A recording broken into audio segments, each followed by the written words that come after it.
ان الحمد لله نحمده ونستعينه ونستغفره ونعوذ بالله من شرور انفسنا ومن سيئات اعمالنا من يهده الله فلا مضل له ومن يضلل فلا هادي له واشهد ان لا اله الا الله وحده لا شريك له واشهد ان محمدا عبده ورسوله يا أيها الذين آمنوا اتقوا الله حق تقاته ولا تموتن إلا وأنتم مسلمون يا أيها الناس اتقوا ربكم الذي خلقكم من نفس واحدة وخلق منها زوجها وبث منهما رجالا كثيرا ونساء واتقوا الله الذي تساءلون به والأرحام إن الله كان عليكم رقيبا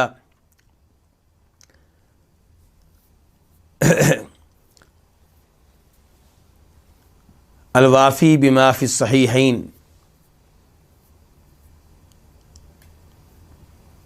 یہ وہ کتاب ہے جو صحیح بخاری اور صحیح مسلم کی تمام احادیث پہ مشتمل ہے، لیکن احادیث کو جمع کرنے کا انداز نیا انداز ہے۔ کوشش کی گئی ہے کہ احادیث میں تکرار نہ ہو، ایک حدیث ایک دفعہ ذکر ہو۔ اس کتاب کو کتاب کے مؤلف شیخ صالح شامی نے 10 مقاصد میں تقسیم کیا ہے۔ ان میں سے چوتھا مقصد آج کل ہم پڑھ رہے ہیں، اور وہ ہے احکام الاسرہ، یعنی کہ وہ احادیث جن کا تعلق خاندان کے احکام و مسائل سے ہے۔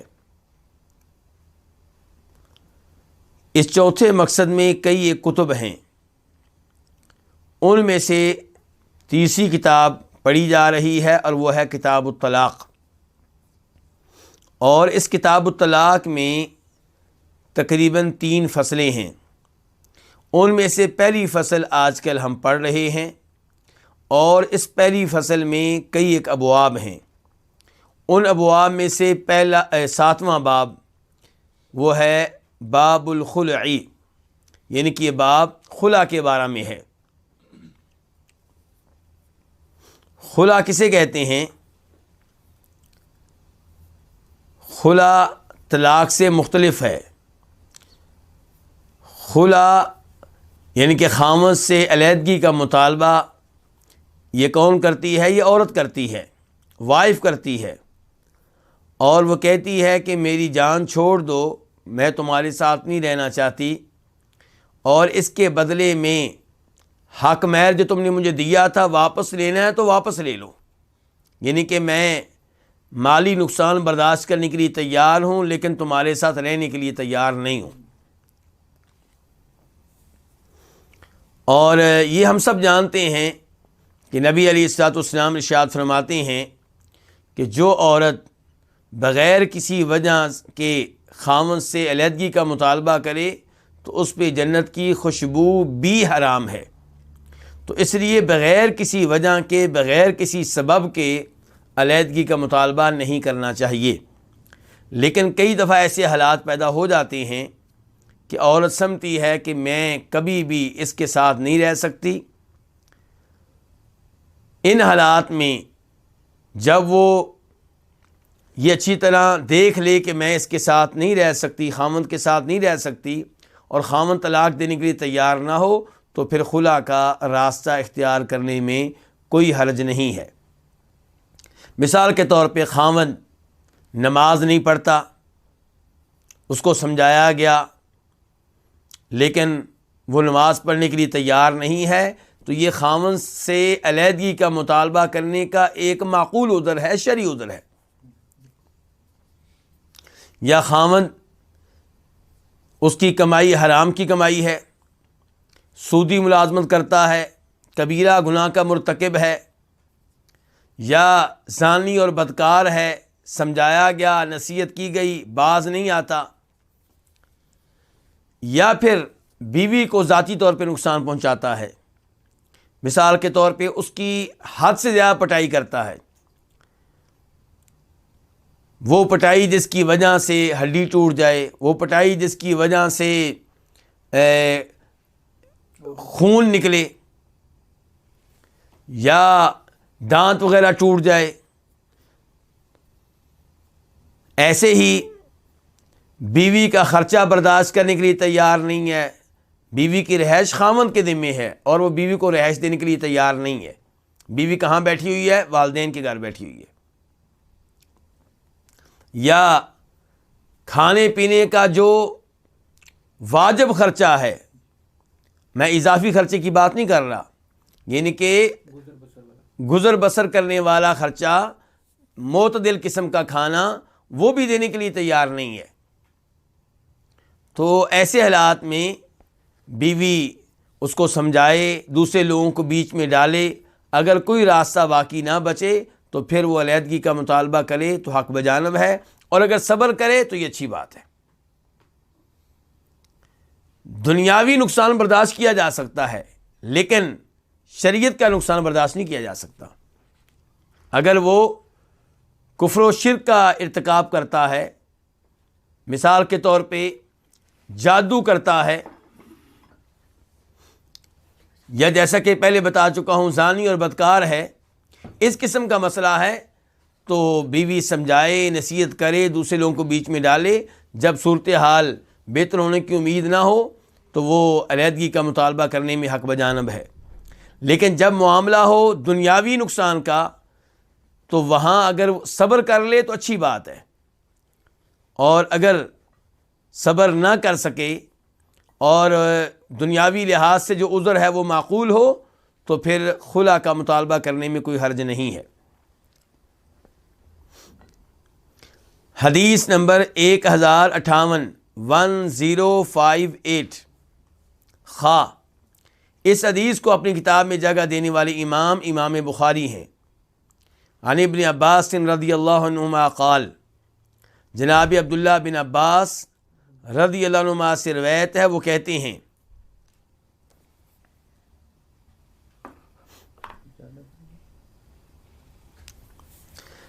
جاءت امرأة ثابت بن قیس بن شماس الى النبی صلی اللہ علیہ وسلم فقالت یا رسول اللہ ما انقم على ثابت فی دین ولا خلق الا انی اخاف الکفر۔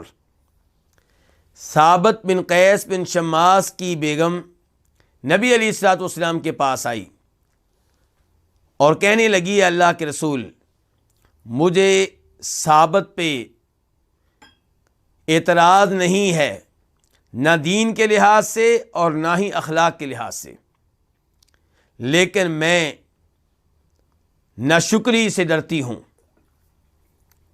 تو اللہ کے رسول علیہ الصلوۃ والسلام نے فرمایا فطر الدین علیہ حدیقتہ، کیا تم اسے اس کا باغ واپس کر دو گی؟ فقالت نعم، تو انہوں نے کہا ہاں۔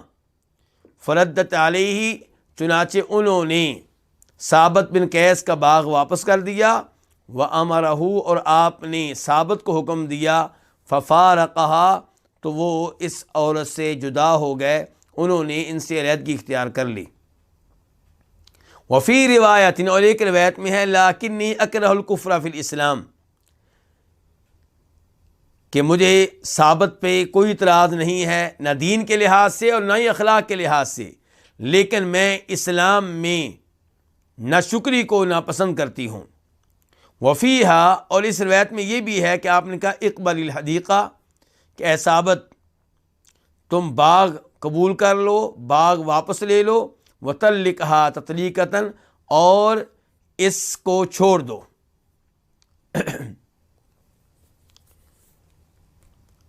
یہ میں نے حدیث کا ترجمہ پیش کیا ہے، اب حدیث کے احکام، مسائل اور وضاحت کی طرف آتے ہیں۔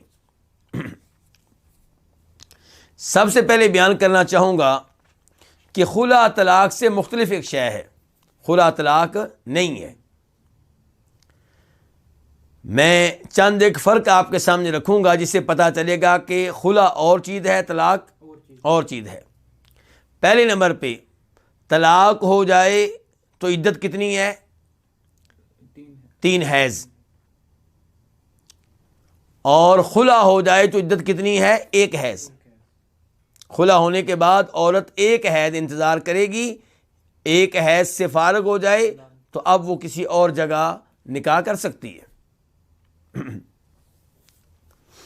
دوسرے نمبر پہ خلا ہو جائے تو مرد کو رجوع کا حق حاصل نہیں ہے، لیکن طلاق جب پہلی ہوگی یا دوسری ہوگی تو عدت میں مرد رجوع کر سکتا ہے، طلاق دینے کے باوجود دوبارہ بطور بیوی اسے رکھ سکتا ہے، اور اس میں بیوی سے اجازت لینے کی بھی ضرورت نہیں ہے۔ وَبُعُولَتُهُنَّ حَقُّ بِرَدِّهِنَّ فِي ذَلِكَ، اللہ تعالیٰ کہتے ہیں کہ عدت کے ایام میں، یعنی کہ جب پہلی طلاق ہو یا دوسری طلاق ہو، عدت کے ایام میں خامد کو رجوع کا حق حاصل ہے۔ جبکہ خلا ہو جائے تو کہانی ختم، نہ خامد کو رجوع کا حق حاصل ہے، نہ بیوی کو رجوع کا حق حاصل ہے۔ تیسرے نمبر پہ خلا میں خامن حق مہر واپس لے سکتا ہے۔ خلا میں مال کے بدلے میں علیحدگی ہوگی۔ اگر مال کے بغیر علیحدگی ہو رہی ہے تو پھر وہ طلاق ہے، چاہے الفاظ خلا کے بولے جا رہے ہیں۔ خلا وہ علیحدگی ہے جس میں کیا ہوگا، خامن اپنا مال یا حق مہر واپس لے گا، اور کچھ علماء کرام کہتے ہیں حق مہر کے علاوہ بھی مال لے سکتا ہے۔ وہ کہے گا مجھے اتنا مال دو، میں تمہیں چھوڑ دیتا ہوں، یعنی کہ وہ کہنا چاہتا ہے کہ تم سے شادی کی تھی، میرا اتنا خرچہ ہوا ہے اور آج تم جناب علیحدگی کا مطالبہ کر رہی ہو، ٹھیک ہے میرا نقصان پورا کرو۔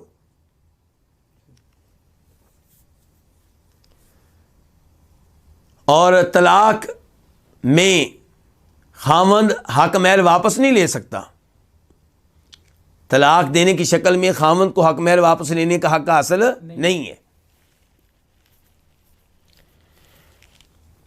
ایک اور فرق کہ خلا حالت حیض میں بھی جائز ہے، جبکہ طلاق حالت حیض میں جائز نہیں ہے، اگرچہ واقع ہو جائے گی۔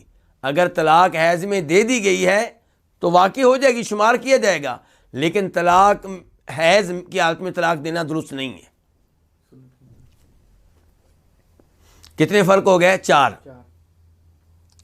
پانچویں نمبر پہ، اور یہ فرق واضح کیا ہے امام ابن القیم نے، وہ کہتے ہیں کہ طلاق جو ہے وہ 3 طلاقوں کا ایک حصہ ہے۔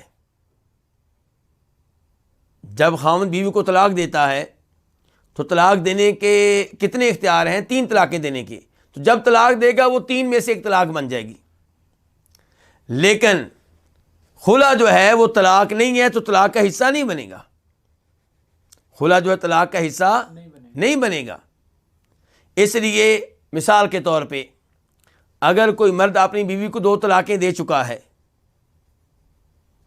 2 طلاقیں دینے کے بعد اب وہ عورت کیا لیتی ہے؟ خلا لیتی ہے، تو یہ خلا تیسری طلاق نکل آئے گا، طلاقیں 2 ہی ہیں۔ تو بہرحال خلا اور چیز ہے، طلاق اور چیز ہے۔ خلا میں کیا ہوتا ہے؟ نکاح کینسل ہوتا ہے، فسخ ہوتا ہے، اور طلاق جو ہوتی ہے اس میں خامد جو ہے وہ عورت کو فارغ کرتا ہے۔ تو یہ حدیث روایت کرنے والے کون ہیں؟ عبداللہ ابن عباس رضی اللہ تعالی عنہما کہتے ہیں کہ ثابت بن قیس بن شماس کی وائف آئی نبی علیہ الصلوۃ والسلام کے پاس۔ ثابت بن قیس بن شماس کون ہیں؟ یہ کوئی عام صحابی نہیں ہے۔ پہلی بات یہ ہے کہ انہیں کہا جاتا ہے کہ یہ نبی علیہ الصلوۃ والسلام کے خطیب ہیں، یعنی کہ جب آپ کے پاس کوئی وفد آتا اور وہ کوئی گفتگو کرتے تو نبی علیہ الصلوۃ والسلام جب چاہتے کہ انہیں کوئی خاص پیغام دیا جائے، ان سے کوئی گفتگو کی جائے اور گفتگو خطابت کے انداز میں ہو، تو آپ ثابت بن قیس سے کہا کرتے تھے، تو وہ آپ کی طرف سے گفتگو کیا کرتے تھے۔ اور ثابت بن قیس بن شماس کی آواز اونچی تھی، تو جب اللہ تعالیٰ نے سورہ حجرات میں یہ آیت نازل کی کہ یا ایھا الذین آمنوا لا ترفعوا اصواتکم فوق صوت النبی، اے ایمان والو اپنی آواز نبی علیہ السلام کی آواز سے بلند نہ کرو، تو کیا ہوا؟ اللہ تعالیٰ نے یہ بھی کہا کہ آپ سے اس انداز سے گفتگو نہ کرو جیسے تم ایک دوسرے سے گفتگو کر رہے ہوتے ہو، کہیں ایسا نہ ہو کہ تمہارے اعمال ان کے نیک اعمال ضائع ہو جائیں اور تمہیں پتہ بھی نہ چلے۔ یعنی کہ اللہ تعالیٰ وارننگ دے رہے ہیں کہ اگر تمہاری آواز نبی علیہ السلام کی مجلس میں آپ کی آواز سے اوپر ہو گئی، بلند ہو گئی، یا تم نے نبی علیہ السلام کو ایسے مخاطب کیا جیسے ایک دوسرے کو مخاطب کرتے ہو، تو خطرہ ہے کہ کہیں تمہارے نیک اعمال ضائع نہ ہو جائیں۔ تو یہ آیت نازل ہونے کے بعد ثابت بن قیس اپنے گھر میں بیٹھ گئے۔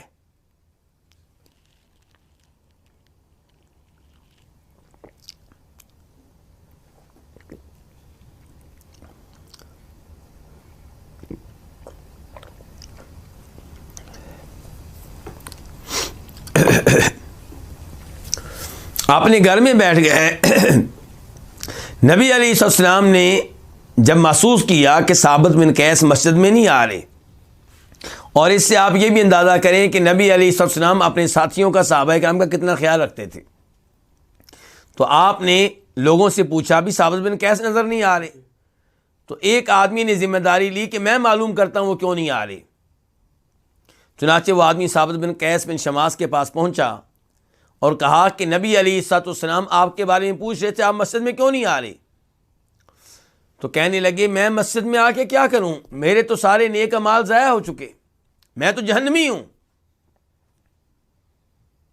کہا بھی کیسے؟ کہا اللہ نے کہا ہے کہ اپنی آواز نبی علیہ السلام کی آواز سے اونچی نہ کرو، اور میری آواز تو آپ کی آواز سے اونچی رہی ہے، تو میرے تو نیک اعمال ضائع ہو چکے۔ تو اس آدمی نے نبی علیہ السلام سے گزارش کی کہ ثابت بن قیس مسجد میں نہیں آ رہے، اس کی وجہ یہ ہے، سبب یہ ہے۔ تو آپ نے کہا اسے پیغام دو کہ وہ مسجد میں آئے، وہ جہنمی نہیں بلکہ جنتی ہے۔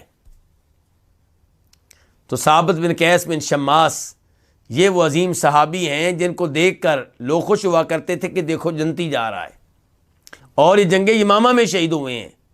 کس کے خلاف لڑتے ہوئے؟ مسیلمہ کذاب کے خلاف لڑتے ہوئے، اور جب شہید ہوئے اس سے پہلے کفن پہن کر آئے تھے، میت والی خوشبو اپنے آپ کو لگا کر آئے تھے۔ یہ جو تفصیلات میں نے آپ کے سامنے رکھی ہیں ثابت بن قیس کے تعلق سے، یہ امام احمد اپنی مسند میں اس کو لے کر آئے ہیں۔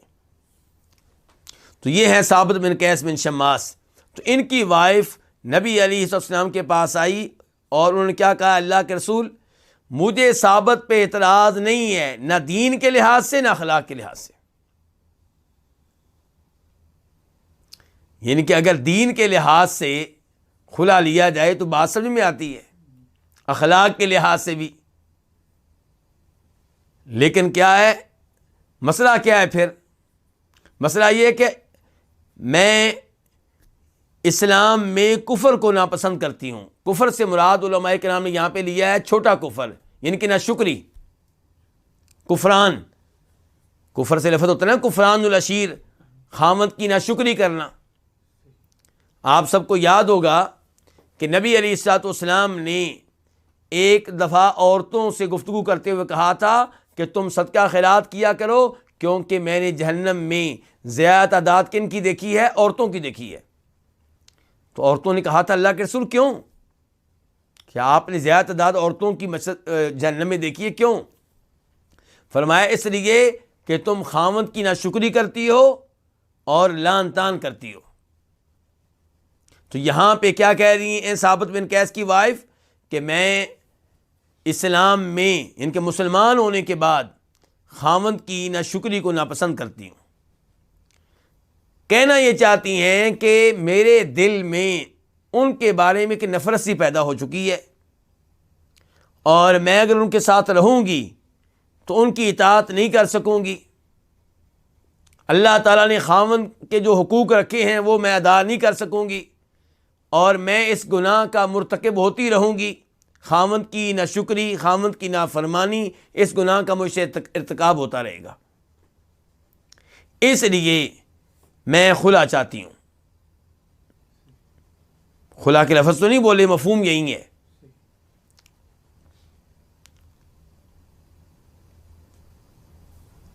اور کچھ روایات میں آیا ہے کہ جناب ثابت بن قیس بن شماس اتنے زیادہ خوبصورت نہیں تھے، شاید یہ وجہ ہو، واللہ عالم۔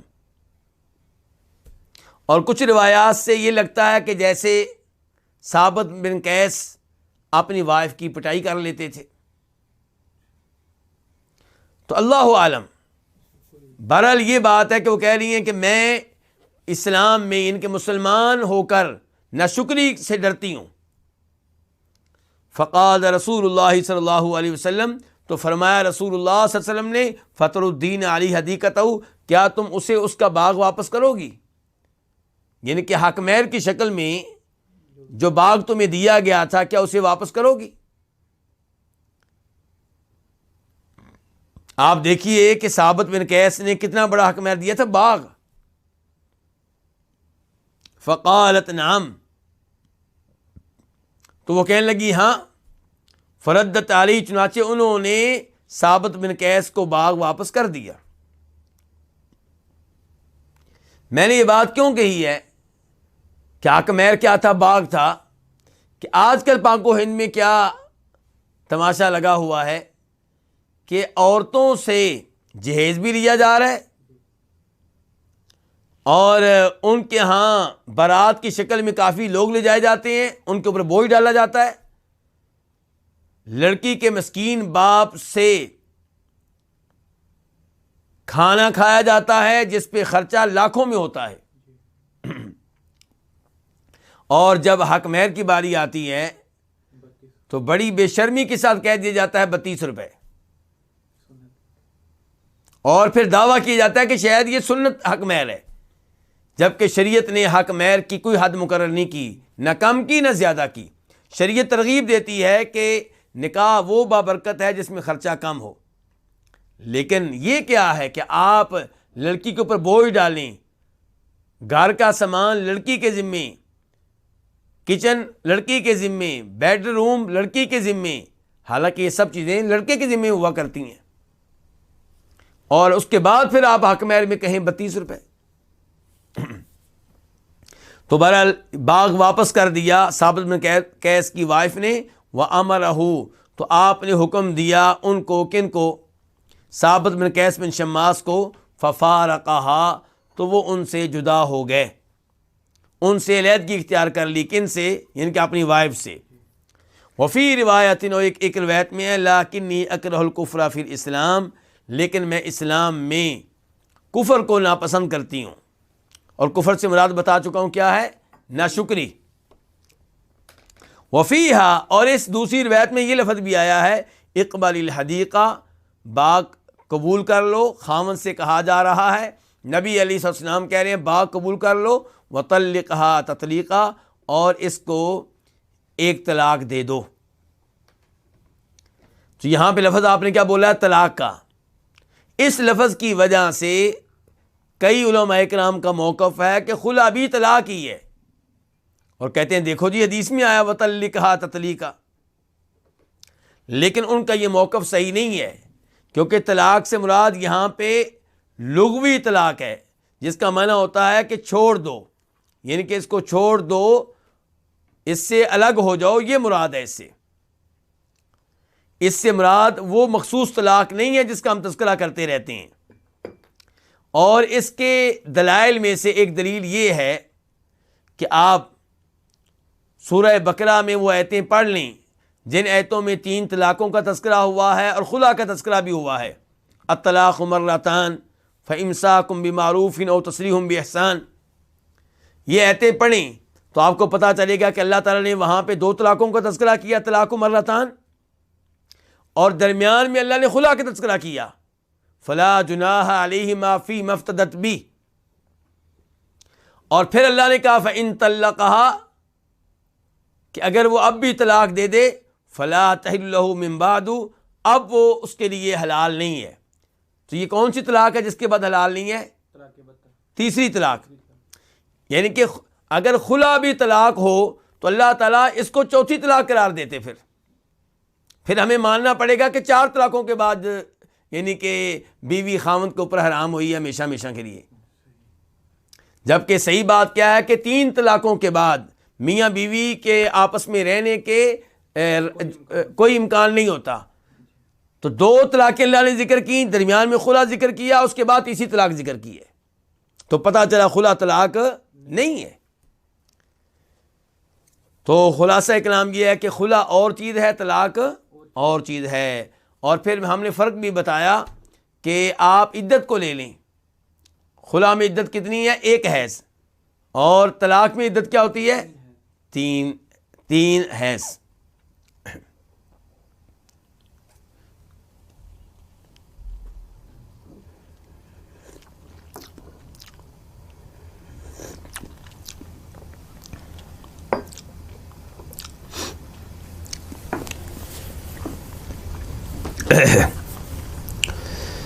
اس کے بعد ہم بڑھتے ہیں باب نمبر 8 کی طرف. یہ باب کیا ہے؟ الاحداد فی عدت الوفاء، وفات کی، فوتگی کی عدت میں سوگ منانا. یعنی کہ جب کوئی فوت ہو جائے تو سوگ منانا کیسا ہے. اور یہ سوگ منانے کا تعلق کس سے ہے؟ عورت سے. سوگ مردوں کے لیے نہیں ہوتا، یاد رکھیے گا. سوگ کن کے لیے نہیں ہوتا؟ مردوں کے لیے نہیں ہوتا. سوگ ہوتا ہے عورتوں کے لیے. اور اب ہم نے دیکھنا یہ ہے کہ عورت کتنے دن تک سوگ منا سکتی ہے. تو میں حدیث پڑھنے سے پہلے یہ بتا دوں کہ خامن فوت ہو جائے تو عورت سوگ منائے گی 4 مہینے 10 دن. اور یہ اس پہ کیا ہے؟ یہ اس پہ واجب ہے. یہ اس پہ کیا ہے؟ یہ اس پہ واجب ہے، لازمی ہے اس کے لیے. اور اگر فوت ہو خاوند کے علاوہ کوئی اور، باپ، بیٹا، بھائی، تو پھر سوگ 3 دن کے لیے ہے. 3 دن سے بڑھ کر سوگ منانا عورت کے لیے جائز نہیں ہے. تو اب یہ باب کیا ہے؟ الاحداد فی عدت الوفاء، فوتگی کی عدت میں سوگ منانا. حدیث نمبر 1059 1059 قاف. اس حدیث کے بیان کرنے پہ اتفاق ہے امام بخاری کا اور امام مسلم کا. عن زینب بنت ابی سلمہ، روایت ہے زینب بنت ابو سلمہ رضی اللہ تعالی عنہما سے. یعنی کہ زینب کیا ہیں؟ یعنی کہ صحابیہ ہیں. اور ابو سلمہ کیا ہیں؟ صحابی ہیں. یہ ابو سلمہ وہی ہیں جو ام سلمہ کے خاوند تھے، جو فوت ہوئے تو بعد میں نبی علیہ الصلوۃ والسلام نے ام سلمہ سے شادی کی. تو یہ زینب ابو سلمہ کی بیٹی ہیں. اور جب ام سلمہ سے آپ کی شادی ہوئی تو زینب بھی ساتھ ہی آئیں. تو گویا کہ انہوں نے تربیت پائی ہے کس کے پاس؟ نبی علیہ الصلوۃ والسلام کے پاس.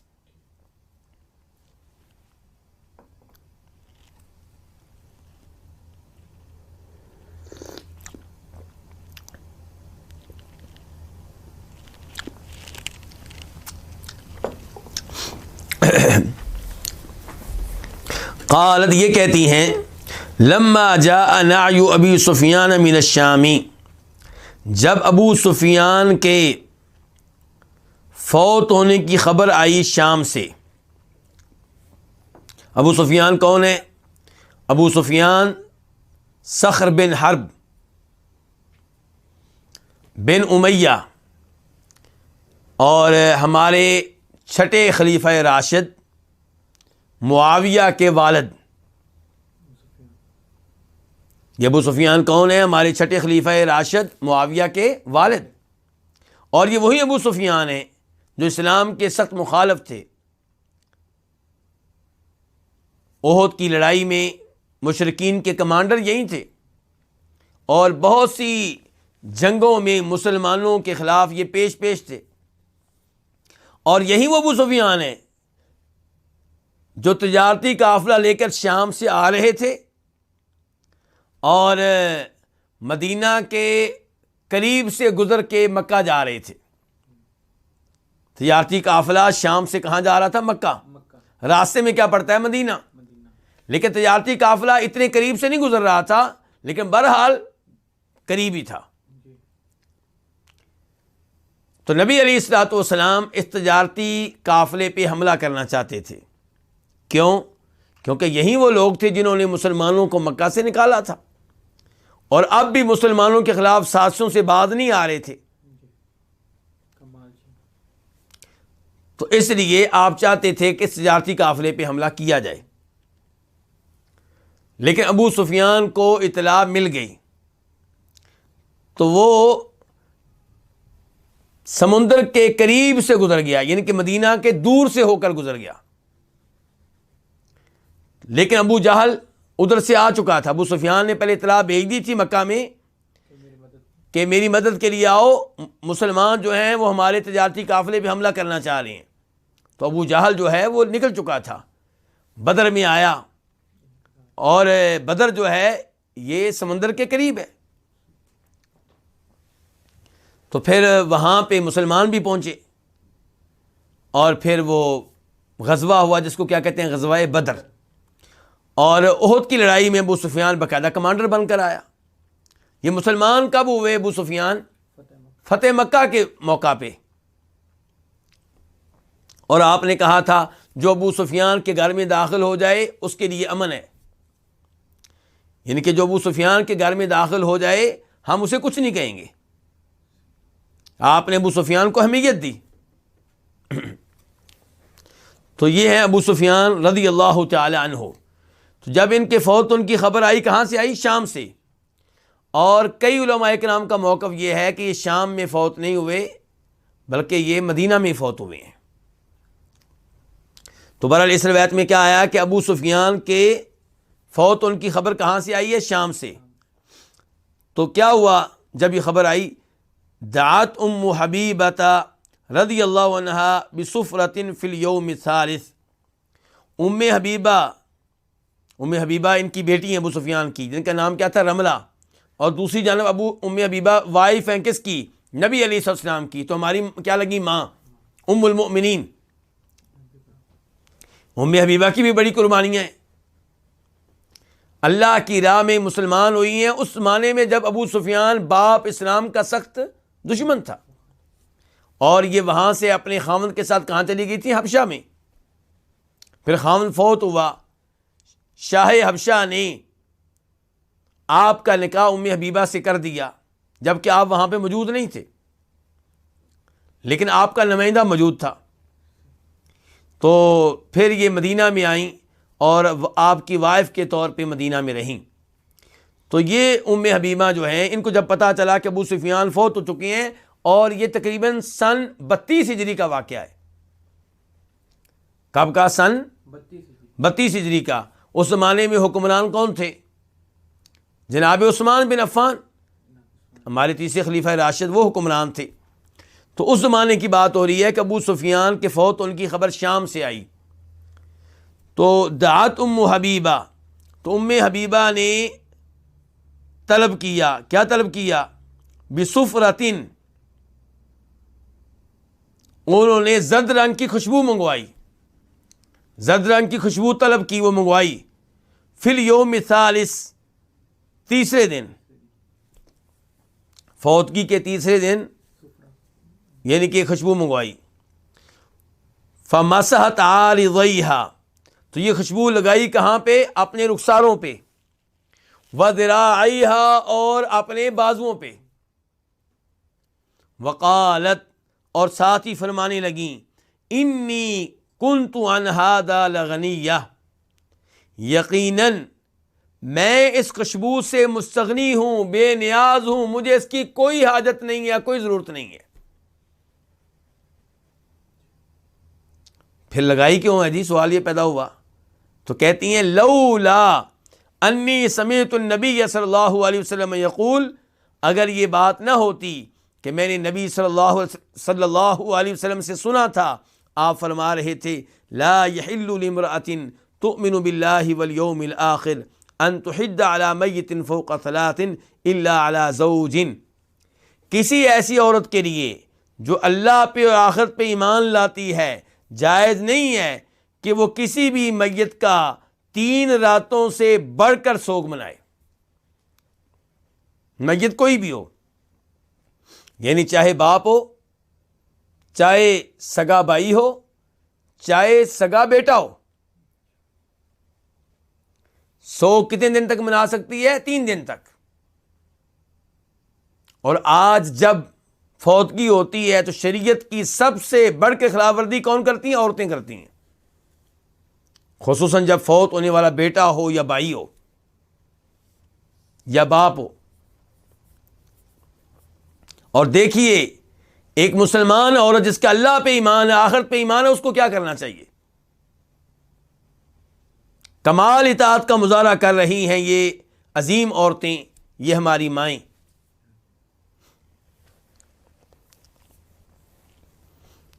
جن کے 3 دن گزر گئے تو تمام عورتوں کے سامنے جو وہاں پہ موجود تھیں، آپ نے رخساروں پہ بازوں پہ خوشبو لگائی ہے، ان کو بھی پیغام دے دیا ہے کیا کہ فوتگی اپنی جگہ پہ نبی علیہ السلام کی شریعت پہ عمل ہوگا. آج میں اپنی ان ماؤں بہنوں سے کہنا چاہتا ہوں جو میرا درس سن رہی ہیں کہ یہ کافی نہیں ہے کہ آپ صبر کا مظاہرہ کریں، یہ بھی ہے کہ دوسری عورتوں کے لیے نمونہ بنیں. آپ کا بھی بیٹا اگر فوت ہو جائے، اگر بھائی فوت ہو جائے، باپ فوت ہو جائے، 30 دن کے بعد آپ بھی اٹھیں اور سب عورتوں کے سامنے اپنے چہرے پہ لگائیں کوئی چیز جو عورتوں کے لیے لگانا جائز ہو، اور ان کو بتا دیں کہ مجھے اس کی کوئی ضرورت نہیں ہے، کوئی شوق نہیں ہے، صرف اس لیے لگا رہی ہوں تاکہ میں حدیث پہ عمل کر سکوں. تو اسی بہانے کیا ہو جائے گا؟ تبلیغ ہو جائے گی. ان عورتوں میں سے 15-20 عورتیں آپ کی بات سمجھ جائیں گی، 30-35 عورتیں آپ کو ملامت کریں گی، دیکھو اس کو باپ کا کوئی غم ہی نہیں ہے، اس کو تو کوئی ٹینشن ہی نہیں ہے، یہ تو خوش ہو رہی باپ کے فوت ہونے پہ. اور ان کے یہ اعتراضات آپ کے لیے باعث اجر و ثواب بن جائیں گے. لیکن تبلیغ کا حق ادا ہو جائے گا، آپ کا پیغام سب تک پہنچ جائے گا، اللہ کے ہاں آپ کامیاب ٹھہریں گی.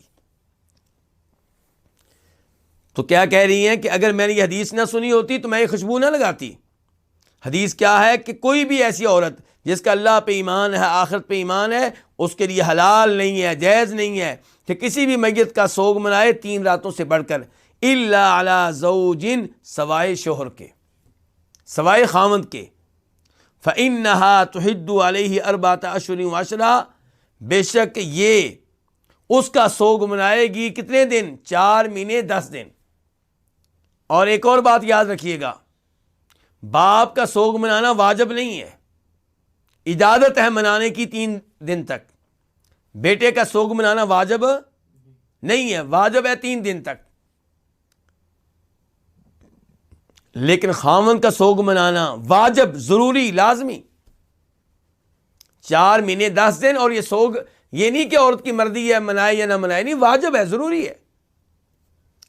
4 مہینے 10 دن تک وہ مثال کے طور پہ خوشبو نہیں سرما نہیں لگائے گی، زیورات وغیرہ نہیں پہنے گی، شوق کپڑے نہیں پہنے گی، تو ان چیزوں کا خیال رکھے گی. تو یہ حدیث بڑی عظیم حدیث ہے.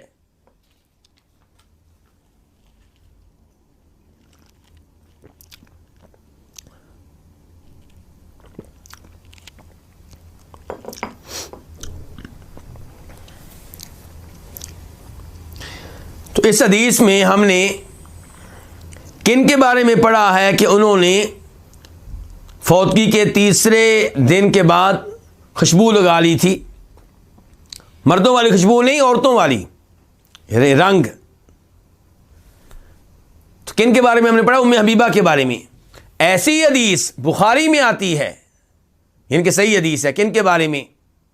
زینب بنت جاش کے بارے میں رضی اللہ تعالیٰ عنہا، وہ بھی ہماری ماں ہیں ام المؤمنین، ان کے بھائی فوت ہوئے اور 3 دن گزرنے پہ انہوں نے بھی عورتوں کے سامنے خوشبو لگائی اور عورتوں والی خوشبو لگائی اور کہا مجھے اس کی کوئی ضرورت نہیں ہے، کوئی حاجت نہیں ہے، لیکن اس لیے لگائی ہے کہ اللہ کے رسول نے فرمایا تھا صلی اللہ علیہ وسلم، کسی عورت کے لیے جس کا اللہ آخرت پہ ایمان ہے 3 دن سے بڑھ کر سوگ منانا جائز نہیں ہے۔ آگے بڑھیے، ام عطیہ رضی اللہ عنہا، ان کا فوت ہوا کون؟ بیٹا۔ ام حبیبہ کا کون فوت ہوا تھا؟ باپ۔ زینب بنت جاش کا کون؟ بھائی۔ اور ام عطیہ کا بیٹا۔ انہوں نے بھی 3 دن کے بعد اسی چیز پہ عمل کیا۔ تو اسے کہتے ہیں ادھر حکم محمد ہو، ادھر گردن جھکائی ہو۔ اس زمانے میں ایسے لوگ پائے جاتے ہیں۔ میرے ایک دوست ہیں، وہ جامعہ اسلامیہ مدینہ، جسے ہم کہتے ہیں مدینہ یونیورسٹی، وہاں سے پڑھے ہوئے ہیں، عالم دین ہیں۔ ان کی والدہ فوت ہوئیں تو جنازے کے بعد اعلان کیا کہ آپ لوگوں نے جنازہ پڑھ لیا اور افسوس بھی کر لیا، اب آپ لوگ جا سکتے ہیں، کیونکہ شریعت کسی کی فوتگی کے بعد اس بات کی اجازت نہیں دیتی کہ آپ ان کے گھر میں جمگٹا کیمپ کر کے بیٹھے رہیں۔ ہمارے ہاں یہ بھی رواج بن گیا نا کہ 3 دن بیٹھے ہی رہنا ہے۔ ہاں، ان کے گھر میں وہ لوگ رہیں جن کی ان کو ضرورت ہے۔ مثال کے طور پہ ان کے لیے کھانا بنانا ہے، آپ نے ان کے گھر کی آپ نے صفائی کرنی ہے، آپ ان کو دلاسے دینا چاہتے ہیں، آپ ان کو نوحہ کرنے سے روکنا چاہتے ہیں، لیکن ویسے ہی وہ جہاں پہ تعزیت کے لیے لوگ بیٹھتے ہیں وہاں پہ 3 دن بیٹھے رہنا، تو یہ یعنی کہ وہ چیزیں ہیں جن کے اوپر غور و فکر کرنا چاہیے۔ یہاں پہ مجھے شیخ ابن باز رحمہ اللہ کا ایک واقعہ یاد آ گیا۔ کن کا؟ شیخ ابن باز رحمہ اللہ کون ہے؟ سعودی عرب کے مفتی اعظم، جو تقریباً شاید کوئی 20 سال پہلے فوت ہوئے ہیں، نابینا تھے، تقریباً 90 سال کی عمر میں فوت ہوئے، جن کی سعودی حکمران بہت زیادہ عزت کیا کرتے تھے، سعودی عوام بھی ان کی بڑی عزت کیا کرتی تھی، یوں لگتا تھا کہ جیسے دلوں میں ان کی محبت اللہ نے ڈال دی ہو۔ تو یہ شیخ ابن باز رحمہ اللہ کا واقعہ ذرا سنیے کہ نبی علیہ السلام کی ایک حدیث ہے، آپ فرماتے ہیں کہ یا تو آپ دونوں پاؤں میں جوتا پہنے یا دونوں میں نہ پہنے، ایک پاؤں میں پہن لیں ایک میں نہ پہنے۔ آپ نے کہا کہ یہ جائز نہیں ہے، یہ درست نہیں ہے۔ یہ مفہوم ہے کس کا؟ نبی علیہ السلام کی حدیث کا۔ اب شیخ ابن باز رحمہ اللہ سے کسی نے سوال کیا کہ شیخ، کئی دفعہ ہم مسجد وغیرہ میں جاتے ہیں یا کسی اور جگہ جاتے ہیں، جوتا اتارتے ہیں، تو بعد میں جب ہم جوتا پہننے لگتے ہیں تو ایک جوتا قریب پڑا ہوتا ہے اور دوسرا دور پڑا ہوتا ہے، تو ایک پاؤں میں جوتا پہن کے دوسرے جوتے تک جا سکتے ہیں۔ اب یہ جو آپ 1 قدم اٹھائیں گے، 2 اٹھائیں گے، 3 اٹھائیں گے، 4 اٹھائیں گے، اس میں کیا ہوگا کہ ایک پاؤں میں جوتا ہے دوسرے میں جوتا نہیں ہے۔ اور اللہ کے رسول نے کیا فرمایا تھا؟ دونوں پاؤں میں جوتا پہنے یا دونوں میں جوتا نہ پہنے، ایک میں ہو ایک میں نہ ہو، یہ درست نہیں ہے۔ تو اب شیخ سے سوال کیا جا رہا ہے، کیا یہ 2 قدم 3 قدم اس حالت میں اٹھانے جائز ہیں؟ ایک جوتا پہن لیا ایک پاؤں میں، دوسرا جوتا دور پڑا ہوا ہے 2 قدم 3 قدم، تو ایک پاؤں میں پہن کے دوسرے جوتے تک جانا یہ جائز ہے؟ شیخ ابن باز رحمہ اللہ نے کہا تھا کہ اگر تمہارے لیے یہ ممکن ہو کہ نبی علیہ الصلوۃ والسلام کی مخالفت، آپ کی سنت کی مخالفت 1 قدم بھی نہ کرو تو اسی میں خیر ہے۔ یعنی کہ 1 قدم آپ اللہ کے رسول کی سنت کی مخالفت کیوں کریں؟ 2 قدم آپ اللہ کے رسول کی حدیث کی مخالفت کیوں کریں؟ اور یہ جو نمونہ پیش کیا ہے ہماری ماؤں نے، ام حبیبہ نے، زینب بنت جاش نے اور پھر ام عطیہ نے، یہ کوئی آسان کام نہیں ہے، یہ عورتوں کو پتہ ہے کہ آسان کام نہیں ہے۔ یہ سگا بیٹا، سگا بھائی، سگا باپ فوت ہو اور 3 دن کے بعد عورت اعلان کرے اور عملی طور پہ اعلان کرے چہرے پہ کچھ چیز لگا کے کہ بس بھائی اب سوگ منانا جائز نہیں ہے۔ دل میں افسوس رہنا شریعت اس سے نہیں روکتی، میں یہ بھی وعدے کر دوں، کوئی میری ماں بہن یہ نہ سمجھے کہ شاید دل سے بھی نکالنا ہوگا، نہیں، دل میں آپ کے افسوس ہے، باپ چلا گیا، بھائی چلا گیا، بیٹا چلا گیا، اس میں کوئی مسئلہ نہیں ہے، آنکھوں سے آنسو بھی نکل آتے ہیں 10ویں دن 20ویں دن سال کے بعد، کوئی مسئلہ نہیں ہے، لیکن سوگ منانا وہ جائز نہیں ہے 3 دنوں کے بعد۔ البتہ خاوند کا سوگ منانا واجب ہے کتنے دن؟ 4 مہینے 10 دن۔ اس کے بعد حدیث نمبر 1060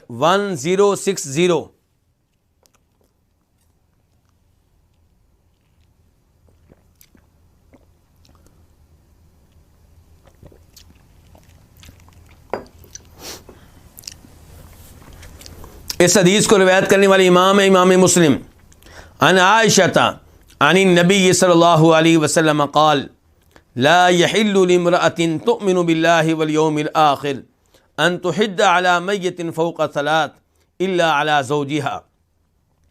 ام المؤمنین عائشہ رضی اللہ تعالیٰ عنہا سے روایت ہے، وہ روایت کرتے ہیں نبی صلی اللہ علیہ وسلم سے کہ آپ نے فرمایا کسی ایسی عورت کے لیے جو اللہ پہ اور آخرت پہ ایمان لاتی ہے، ایمان رکھتی ہے، اس کے لیے حلال نہیں ہے، جائز نہیں ہے ان تحدہ کہ وہ سوگ منائے علی میتن کسی بھی میت کا فوق 3 راتوں سے زیادہ الا علی زوجہا سوائے خامند کے۔ تو اس حدیث کے اوپر گفتگو گزشتہ حدیث کے ضمن میں ہو چکی ہے، اس لیے یہاں پہ مزید گفتگو کی ضرورت نہیں ہے۔ اب منتقل ہوتے ہیں فصل ثانی کی طرف۔ الفصل الثانی اللعان، دوسری فصل جو ہے یہ کس کے بارے میں ہے؟ لعان کے بارے میں ہے۔ لعان کسے کہتے ہیں؟ لعان کا لفظی معنی ہوتا ہے ایک دوسرے پہ لعنت کرنا، ایک دوسرے پہ لعنت کرنا۔ تو مراد کیا ہے یہاں پہ؟ مراد یہاں پہ یہ ہے کہ کسی مرد نے یہ دیکھا کہ اس کی وائف کسی اور مرد کے ساتھ تعلق قائم کیے ہوئے ہے،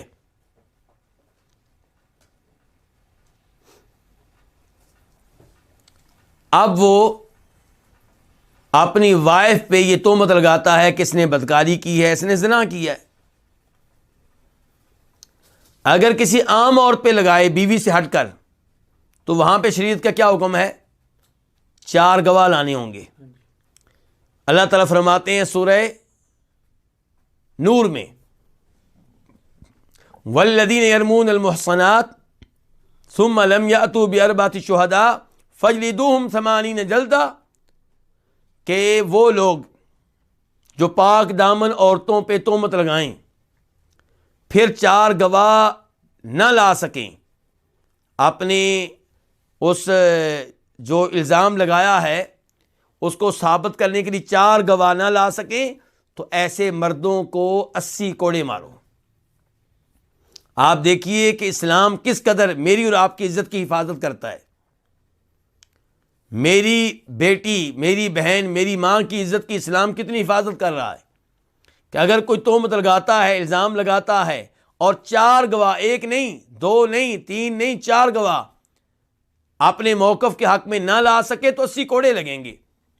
اور اگر آپ نے چیز اپنی آنکھوں سے دیکھی ہے لیکن گواہ نہیں ہے تو آپ کو بات کرنے کی اجازت نہیں ہے، بات کریں گے تو 80 کوڑے لگ جائیں گے۔ حالانکہ آپ سچے ہیں، آپ نے اپنی آنکھوں سے منظر دیکھا ہے، لیکن آپ کے پاس 4 گواہ نہیں ہے تو آپ کو 80 کوڑے لگیں گے اگر آپ اپنے موقف کے حق میں یہ گواہ پیش نہ کر سکے۔ لیکن اگر یہ تہمت لگائی جائے کس پہ؟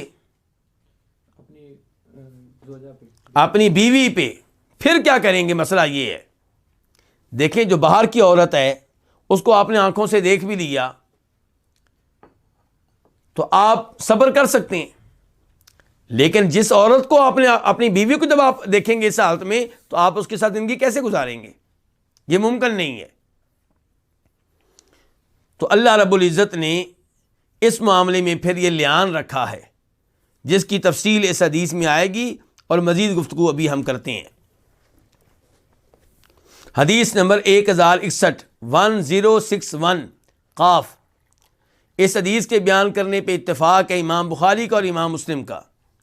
عن سہل بن سعد الساعدی، روایت ہے جناب سہل بن سعد ساعدی رضی اللہ تعالیٰ عنہ سے، ان عویمر العجلانی جاء الى عاصم بن عدی الانصاری، کہ عویمر بن حارث عجلانی رضی اللہ تعالیٰ عنہ آئے عاصم بن عدی انصاری کے پاس، اور یہ عاصم بن عدی انصاری جو ہیں یہ عویمر کے چچا کے بیٹے ہیں۔ فقال له، تو ان سے کہا، کہنے والے کون ہیں؟ عویمر۔ ان سے کہا یا عاصم، اے عاصم، ارأیت رجلا وجد مع امرأته رجلا ایقتلہ فتقتلونہ ام کیف یفعل، مجھے یہ بتائیں، مجھے اس آدمی کے بارے میں بتائیں جو اپنی بیوی کے ساتھ کسی اور آدمی کو پائے۔ ایقتلہ، کیا یہ اس کو قتل کرے؟ کون؟ خامند۔ کیا یہ اس آدمی کو قتل کرے؟ فتقتلونہ، تو تم اس کو قتل کر دو گے۔ کس کو؟ خامند کو۔ کیوں؟ تم نے کہنا جی قرآن کہتا ہے قصاص، جو قتل کرے گا وہ قتل ہوگا۔ ان النفس بالنفس، جان کے بدلے میں جان۔ اللہ تعالیٰ کہتے ہیں یا ایھا الذین آمنوا کتب علیکم القصاص فی القتلی، کہ قصاص کا نظام اس میں عمل کرنا ضروری ہے۔ تو اب یہ خامند کدھر جائے؟ بلکہ دیگر روایات میں آتا ہے، مسلم شریف کی روایت میں آتا ہے، روایت کا نمبر 1495 1495، اس میں آتا ہے کہ یہاں تک کہا گیا کہ اگر کوئی آدمی اپنی بیوی کو اس حالت میں دیکھتا ہے، بدکاری کی حالت میں، زنا کی حالت میں، اگر وہ باہر آ کے بات کرتا ہے تو تم اس کو 80 کوڑے مارو گے کہ تہمت لگائی ہے، الزام لگایا ہے۔ اگر وہ اس کو قتل کرتا ہے تو تم اس کو قتل کرو گے، بھی تو نے اس کو قتل کیا ہے، اس کے بدلے میں تجھے قتل کیا جائے گا۔ اور اگر وہ خاموش رہتا ہے تو زندہ رہنا ممکن نہیں ہے۔ بیوی کے بارے میں یہ دیکھ رکھا ہو تو آپ کیسے زندہ رہ سکتے ہیں؟ کیسے خاموش رہ سکتے ہیں؟ تو اس لیے یہاں پہ یہ کیا کہہ رہے ہیں؟ عویمر کہہ رہے ہیں ایقتلہ، کیا یہ اس کو قتل کرے؟ کون؟ خامند۔ تو پھر ساتھ خود ہی کہہ رہے ہیں فتقتلونہ، تو تم اس کو قتل کر دو گے۔ کس کو؟ خامند کو۔ ام کیف یفعل، یا کیسے کرے؟ پھر بتاؤ کیا کرے، کدھر جائے، حل کیا ہے؟ صلی یا عاصم عن ذلک رسول اللہ صلی اللہ علیہ وسلم، اے عاصم میری خاطر اس بارے میں رسول اللہ صلی اللہ علیہ وسلم سے سوال کرو، آپ سے یہ مسئلہ پوچھو۔ یہ عویمر نے کس سے کہا ہے؟ عاصم بن عدی سے۔ فسأل عاصم عن ذلک رسول اللہ صلی اللہ علیہ وسلم، تو عاصم نے اس بارے میں سوال کیا کس سے؟ نبی صلی اللہ علیہ وسلم سے۔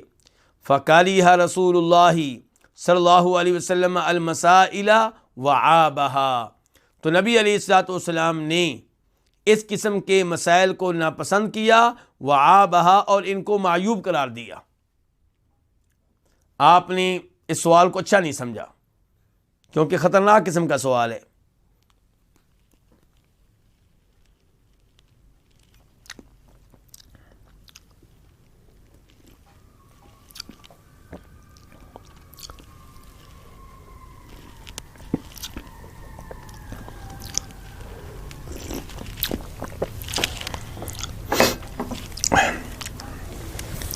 حتیٰ کبر علی عاصم ما سمع من رسول اللہ صلی اللہ علیہ وسلم، یہاں تک کہ شاک گزرا، گراں گزرا عاصم پہ جو انہوں نے سنا نبی علیہ الصلوۃ والسلام سے۔ کیا مطلب ہے اس کا؟ عاصم نے سوال کیا تھا نا، تو اللہ کے رسول نے یہ سوال سن کر جو کچھ کہا وہ عاصم پہ گراں گزرا، یعنی کہ پچھتانے لگے کہ میں نے اللہ کے رسول سے سوال کیوں کیا تھا۔ اللہ کے رسول ناراض ہوئے اس سوال پہ، تو عاصم کو پچھتاوا لگ گیا اور ان پہ یہ چیز بڑی گراں گزری، انہوں نے اس کو بڑا سنجیدگی سے لیا۔ فلما رجع عاصم الی اہلہ، جب عاصم اپنے گھر والوں کے پاس واپس آئے، یعنی کہ مسجد نبوی آئے، اللہ کے رسول سے سوال کیا، پھر واپس اپنے گھر میں گئے، گھر دور ہوگا، تو جا ویمر، تو ویمر آئے، فقال، کہنے لگے یا عاصم، اے عاصم، ماذا قال لك رسول اللہ صلی اللہ علیہ وسلم، تو اس سے کیا کہا ہے اللہ کے رسول علیہ الصلوۃ والسلام نے، یعنی کہ تو نے سوال کیا ہوگا میرے بارے میں، تو اللہ کے رسول نے کیا کہا ہے؟ فقال عاصم، تو عاصم نے کہا لم تأتنی بخیر، تم میرے پاس کوئی خیر لے کر نہیں آئے ہو، یعنی کہ تو نے یہ سوال کی ذمہ داری میرے اوپر ڈال دی اور اللہ کے رسول ناراض ہوئے ہیں، میں تو بڑا پریشان ہوں، تو یہ تمہاری طرف سے کوئی میرے پاس خیر نہیں آئی، تم میرے پاس کوئی خیر لے کر نہیں آئے۔ قد کرہ رسول اللہ صلی اللہ علیہ وسلم المسئلہ التی سألتہ عنہا، نبی علیہ الصلوۃ والسلام نے اس مسئلے کو ناپسند کیا ہے جس کے بارے میں نے آپ سے سوال کیا، یا التی سألتہ عنہا، کہ نبی علیہ الصلوۃ والسلام نے اس مسئلے کو ناپسند کیا ہے جس کے بارے میں تو نے سوال کیا ہے۔ قال ویمر، ویمر کہتے ہیں واللہ لا انتہی، میں تو نہیں رکوں گا، میں تو نہیں صبر کروں گا حتیٰ کہ میں اس بارے میں آپ سے سوال کروں، یعنی کہ ویمر کے گھر میں یہ مسئلہ پیش آیا، وہ کیسے چپ کر کے بیٹھیں؟ عاصم نے تو معذرت کر لی، لیکن ویمر کی تو نیندیں حرام ہو چکی تھیں، وہ کیسے خاموش ہو کے بیٹھیں؟ تو انہوں نے قسم اٹھا لی، اللہ کی قسم، لا انتہی، میں نہیں رکوں گا یہاں تک کہ میں اس بارے میں آپ سے سوال کروں گا۔ فاقبل ویمر، تو ویمر آئے، حتیٰ اتا رسول اللہ صلی اللہ علیہ وسلم وسط الناس، یہاں تک کہ وہ نبی علیہ السلام کے پاس آئے لوگوں کے بیچ، یعنی کہ لوگ بھی بیٹھے ہوئے ہیں۔ فقال، تو کہنے لگے یا رسول اللہ، اللہ کے رسول، ارأیت رجلا وجد مع امرأتہ رجلا، مجھے بتائیں اس آدمی کے بارے میں جس نے اپنی بیوی کے ساتھ کسی اور آدمی کو پایا، یعنی کہ وہ آدمی اس کی بیوی کے ساتھ غلط کام کر رہا تھا۔ ایقتلہ، کیا وہ اس کو قتل کرے؟ فتقتلونہ، تو تم اس کو قتل کر دو گے؟ ام کیف یفعل، یا پھر وہ کیا کرے؟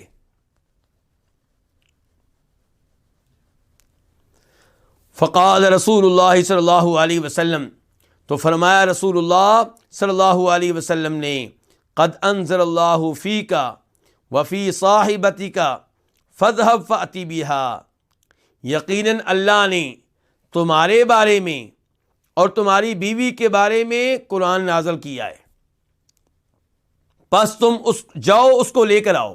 کس کو؟ اپنی وائف کو، اپنی وائف کو لے کر آؤ۔ قال سہل، سہل کہتے ہیں جو اس حدیث کے راوی ہیں، فتلاعنا، تو ان دونوں نے لیان کیا، ان دونوں نے کیا کیا؟ لیان کیا۔ وہ لیان کیسے ہوتا ہے؟ وہ چونکہ اس کے بارے میں آگے وضاحت آنے والی ہے، تو اس لیے فی الحال میں اس کو لیٹ کر دیتا ہوں۔ دونوں نے لیان کیا، یعنی کہ ایک دوسرے کے اوپر لعنتیں بھیجیں۔ دونوں نے لیان کیا، یعنی کہ دونوں نے یہ کہا کہ میں سچا ہوں، وہ جھوٹی ہے، اور ایک نے کہا کہ خاوند نے مثال کے طور پہ کہا کہ اللہ کی لعنت ہو میرے اوپر اگر میں کیا ہوں؟ جھوٹا ہوں، اور بیوی نے کہا کہ اگر یہ سچا ہے تو میرے اوپر اللہ کا غضب نازل ہو۔ اس طرح 5 مرتبہ یہ الفاظ کہے گئے، اس سے ملتے جلتے، اس کی تفصیلات آگے آئیں گی۔ تو دونوں نے بہرحال لیان کیا۔ سہل کہتے ہیں جب کہ میں لوگوں کے ساتھ تھا، اللہ کے رسول کے پاس تھا، جب لیان ہوا تو میں بھی لوگوں کے ساتھ تھا اور اللہ کے رسول کے پاس تھا صلی اللہ علیہ وسلم۔ فلما فرغا، جب وہ دونوں فارغ ہوئے، کس سے؟ لیان سے، تو قال ویمر، تو ویمر نے کہا کذبت علیہا یا رسول اللہ ان امسکتھا، اگر میں اس کو روکے رکھوں، کس کو؟ اس عورت کو اگر میں روکے رکھوں، بیوی بنا کر رکھوں، روکے رکھوں، تو پھر تو میں نے اس کے اوپر جھوٹ بولا ہے۔ اس کا مطلب یہ ہے کہ اس نے زنا نہیں کیا، بدکاری نہیں کی، میں جھوٹ بول رہا ہوں، اسی لیے تو اس کو دوبارہ گھر میں رکھ لیا۔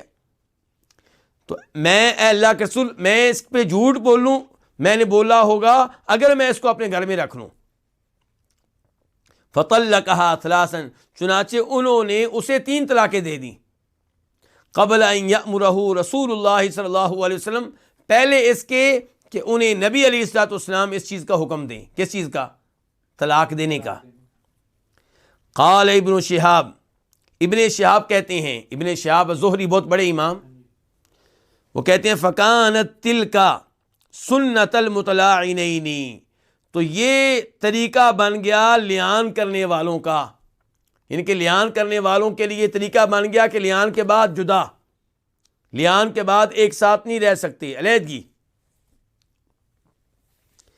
اب اس روایت کو جو ابھی تک ہم نے پڑھی ہے بنیاد بنا کر، کئی لوگ کہتے ہیں کہ 3 طلاقیں ایک وقت میں دینی بھی درست ہیں، اور دے دیں تو تینوں گنی جائیں گی، 3 شمار ہوں گی، جبکہ صحیح بات یہ ہے کہ اویمر نے اپنی طرف سے طلاقیں دی ہیں، لیکن وہ طلاقیں نہ بھی دیتے تو شریعت کا یہی فیصلہ تھا۔ جدائی تو لیان سے ہو گئی تھی، ان کو پتہ نہیں تھا، انہوں نے طلاق دے دی، اور اللہ کے رسول چپ ہو گئے کہ جدائی تو پہلے ہی ہو چکی ہے۔ تو اس کا قطعاً یہ مطلب نہیں ہے کہ وہ طلاق نہ دیتے تو جدائی نہیں ہونی تھی، وہ طلاق نہ بھی دیتے تو شریعت کی طرف سے یہی حکم تھا۔ تو جدائی کس کے ذریعے ہوئی ہے؟ لیان کے ذریعے۔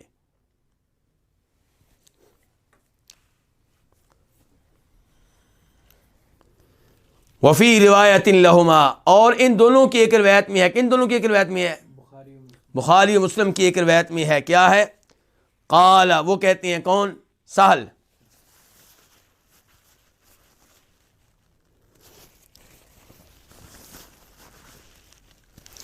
سہل کہتے ہیں فتلاعنا، ان دونوں نے لیان کیا، وَأَنَا شَاهِدٌ عِنْدَ رسول اللہ صلی اللہ علیہ وسلم، جبکہ میں نبی علیہ الصلوۃ والسلام کے پاس حاضر تھا۔ فَفَارَقَهَا، تو اویمر نے اس سے جدائی اختیار کر لی۔ کس نے جدائی اختیار کر لی ہے؟ اویمر نے۔ فَكَانَتْ سُنَّةً أَن يُفَرَّقَ بَيْنَ الْمُتَلَاعِنَيْنِ، تو یہ لیان طریقہ بن گیا لیان کرنے والوں کے مابین جدائی کے سلسلے میں۔ لیان کرنے والوں کے ساتھ کے مابین جدائی کیسے ہوگی؟ لیان کے ذریعے، جب لیان کر لیں گے اس کے ساتھ جدائی ہوگی۔ وَكَانَتْ حَامِلًا، اور یہ عورت حالت حمل میں تھی، یہ عورت حالت حمل میں تھی، گویا کہ ان کے شوہر کہنا چاہتے ہیں کہ اس کے پیٹ میں جو بچہ ہے میرا بچہ نہیں ہے۔ فَأَنْكَرَ حَمْلَهَا، تو ویمبر نے اس کے حمل کا انکار کر دیا، یہ میرا نہیں ہے۔ وَكَانَ ابْنُهَا يُدْعَى إِلَيْهَا، تو اس عورت کا یہ بیٹا جو پہلے حمل تھا، اس کا یہ بیٹا جب پیدا ہوا تو يُدْعَى إِلَيْهَا، اس کو منسوب کیا جاتا تھا اسی کی طرف، کس کی طرف؟ ویمبر کی طرف، اس عورت کی طرف۔ ویمبر نے اسی لیے تو لیان کیا، ویمر تو اس سے بری ذمہ ہو گیا، لا تعلق ہو گیا، یہ میرا عمل نہیں ہے، یہ میرا بیٹا نہیں ہے۔ تو جب وہ بیٹا پیدا ہوا بعد میں تو اسے کس کی طرف منسوب کیا گیا؟ اس کی ماں کی طرف، باپ کی نسبت نہیں ملی اس کو۔ وکان ابنہا، اور اس کا بیٹا یدعا الیہا، اسی کی طرف منسوب کیا جاتا تھا۔ ثم جرت السنۃ فی المیراث، پھر وراثت کے معاملے میں یہ طریقہ جاری ہوا کہ ان یرثھا، کہ وہ بچہ اس عورت کا وارث بنے گا۔ اگر یہ عورت کل کو فوت ہو جاتی ہے، وارث کون بنے گا؟ وہ بچہ۔ وَتَرِثَ مِنْهُ، اور یہ عورت اس کی وارث بنے گی۔ اگر وہ بچہ پہلے فوت ہو جاتا ہے تو یہ بطور ماں اس کی کیا بنے گی؟ وارث بنے گی۔ وارث کس چیز کی بنے گی؟ ما فرض اللہ لہا، یہ وارث بنے گی اس بچے کی طرف سے اس حصے کی جو اللہ نے اس کے لیے مقرر کیا ہے۔ جو ماں کا حصہ بنتا ہے وراثت میں سے وہ اس کو ملے گا۔ تو یہ نظام بن گیا۔ تو یہ ہے لیان کے بارے میں حدیث، اور لیان کے بارے میں حدیث آگے بھی آ رہی ہیں، ابھی ہم ان کا مطالعہ کرتے ہیں۔ فی الحال جو ہم نے حدیث پڑھی ہے اس سے کیا پتہ چلا کہ اویمر نے اپنی وائف سے لیان کیا تھا، اور سہل بن سعد الساعدی موجود تھے، اور انہوں نے لیان کے بعد طلاق کا کہا کہ میں طلاقیں دیتا ہوں، جبکہ صحیح بات یہ ہے کہ لیان کے ذریعے ہی جدائی ہو چکی تھی، اور یہ خاتون حمل کی حالت میں تھی۔ بچہ پیدا ہوا تو نسبت باپ کی طرف نہیں کی گئی بلکہ ماں کی طرف کی گئی ہے، اور یہ بھی بتا دیا گیا کہ یہ بچہ اپنی ماں کا وارث بنے گا اور ماں اس کی وارث بنے گی۔ قرآن میں جو آیتیں نازل ہوئی ہیں ان کے نمبر ابھی سے میں بتا دوں۔ سورہ نور آیت نمبر 6 سے لے کے 10 تک لیان والی آیات کون سی ہیں؟ سورہ نور آیت نمبر 6 سے 10 تک۔ ابھی تذکرہ آئے گا کچھ باتوں کا آگے۔ یہاں میں ایک اور امر کی وضاحت کر دوں کہ اویمر نے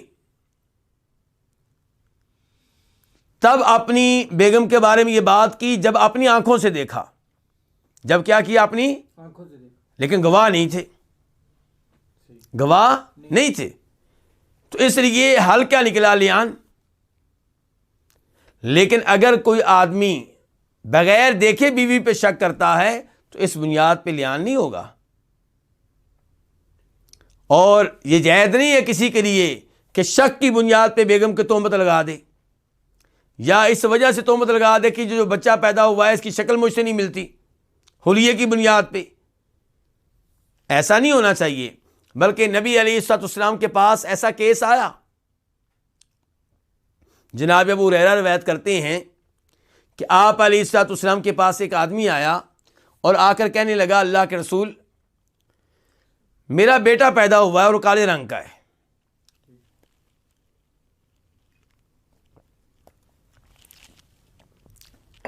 بیٹا پیدا ہوا کس رنگ کا ہے؟ کالے رنگ کا۔ ان کے کہنا چاہتا ہے کہ کالے رنگ کا بیٹا میرا تو نہیں ہو سکتا۔ تو آپ نے کہا مجھے بتاؤ، آپ بات سمجھ گیا اس کی بات، آپ نے کہا مجھے بتاؤ تمہارے اونٹ ہیں؟ کہنے لگا بالکل ہیں۔ آپ نے کہا کس رنگ کے ہیں؟ کہنے لگا سرخ رنگ کے ہیں۔ آپ نے کہا ان میں کوئی ایسا بھی اونٹ ہے جو خاکی رنگ کا ہو، مٹی کے رنگ کا؟ کہنے لگا ہے۔ آپ نے کہا وہ کہاں سے آ گیا؟ تمہارے سرخ اونٹوں میں یہ خاکی رنگ کا اونٹ کہاں سے آ گیا؟ کہا اللہ کے رسول شاید اسے کسی رگ نے کھینچ لیا ہو۔ کیا مطلب؟ یہ نہیں کہ اوپر جا کے کوئی اونٹ ایسا ہو جو خاکی ہو اور یہ اس کے اوپر چلا گیا ہو، اس کی شکل اس سے ملتی ہو۔ تو آپ نے کہا کہ شاید تیرے بیٹے کو کسی رگ نے کھینچ لیا ہو، یہ کہ تمہاری بجائے تمہارے کسی دادے پردادے کے اوپر چلا گیا ہو۔ تو آپ نے اس آدمی کے دل سے شکوک و شبہات نکال دیے، اور یہ بھی وعدے کر دیا گیا کہ اس شکل میں لیان نہیں ہوتا۔ لیان تب ہوگا جب آپ کو یقین ہو۔ مثال کے طور پہ ایک آدمی اپنے شہر میں نہیں ہے، مہینے سے 2 مہینے سے 3 مہینے سے 4 مہینے کے بعد واپس آیا تو بیگم حمل کی حالت میں ہے، اس قسم کا کوئی مسئلہ ہے تو پھر وہ بات کرے گا تو پھر کیا ہوگا؟ لیان ہوگا۔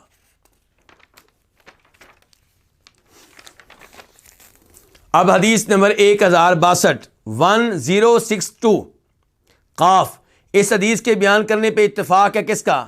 امام بخاری کا اور امام مسلم کا۔ عن ابن عمر رضی اللہ عنہما، روایت ہے جناب عبداللہ بن عمر رضی اللہ عنہما سے، ان رجلا رمى امرأته، ایک آدمی نے اپنی بیگم پہ تہمت لگائی، اور یہ اشارہ اویمر اجلانی کی طرف ہے جن کی حدیث ابھی ہم پڑھ چکے ہیں۔ تو کہتے ہیں کہ ایک آدمی نے اپنی بیگم پہ تہمت لگائی، فانتفى من ولدها، تو اس کے بیٹے کی، اس کی جو بچہ تھا اس کی نفی کر دی کہ یہ میرا بچہ نہیں ہے، اس کے بچے کا انکار کر دیا کہ میرا بچہ نہیں ہے۔ اور یہ کب ہوا؟ فی زمان رسول اللہ، اللہ کے رسول صلی اللہ علیہ وسلم کے زمانے میں۔ اب جب نفی کی اس وقت بچہ پیدا نہیں ہوا تھا، لیکن حمل کی نفی ظاہر ہے بعد میں پیدا ہونے والے بچے کی نفی ہے۔ فَأَمَرَ بِهِمَا رسول اللہ صلی اللہ علیہ وسلم، تو رسول اللہ صلی اللہ علیہ وسلم نے ان دونوں کے بارے میں حکم دیا، فَتَلَاعَنَا، ان دونوں نے کیا کیا؟ لعان کیا، کما قال اللہ، کیسے لعان کیا؟ جیسے اللہ نے کہا ہے، جیسے اللہ نے کہا ہے۔ کہاں؟ سورہ نور میں آیت نمبر 6 سے لے کے 10 تک میں۔ ثم قضا بالولد للمرأة، پھر آپ نے فیصلہ کیا بچے کے معاملے میں، للمرأتی، عورت کے لیے، کہ بچہ تمہارا ہے، تمہاری طرف منسوب ہوگا۔ وفرق بین المتلاعنین، اور آپ نے لعان کرنے دونوں لعان کرنے والوں میں جدائی ڈلوا دی، علیحدگی کروا دی۔ تو علیحدگی کس نے کروائی؟ نبی علیہ الصلوۃ والسلام نے۔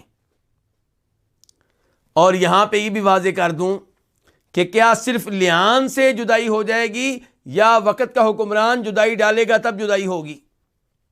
یہ تو میں نے پہلے بتا دیا کہ لعان کرنے والا طلاق دے نہ دے ایک برابر ہے، لیکن کیا صرف لعان سے جدائی ہو جائے گی یا حکمران کہے گا تو پھر جدائی ہوگی؟ امام شافعی، امام احمد بن حنبل کا موقف یہ ہے کہ صرف لعان سے جدائی ہو جائے گی، علیحدگی ہو جائے گی، نکاح ختم ہو جائے گا اور طلاق وغیرہ کی ضرورت نہیں ہے۔ امام ابو حنیفہ اور حنفی حضرات کا موقف یہ ہے کہ جدائی تب ہوگی جب حکمران جدائی ڈالے گا، جج، قاضی، گورنر، جبکہ صحیح موقف یہی ہے کہ صرف لعان سے کیا ہو جائے گی؟ جدائی ہو جائے گی۔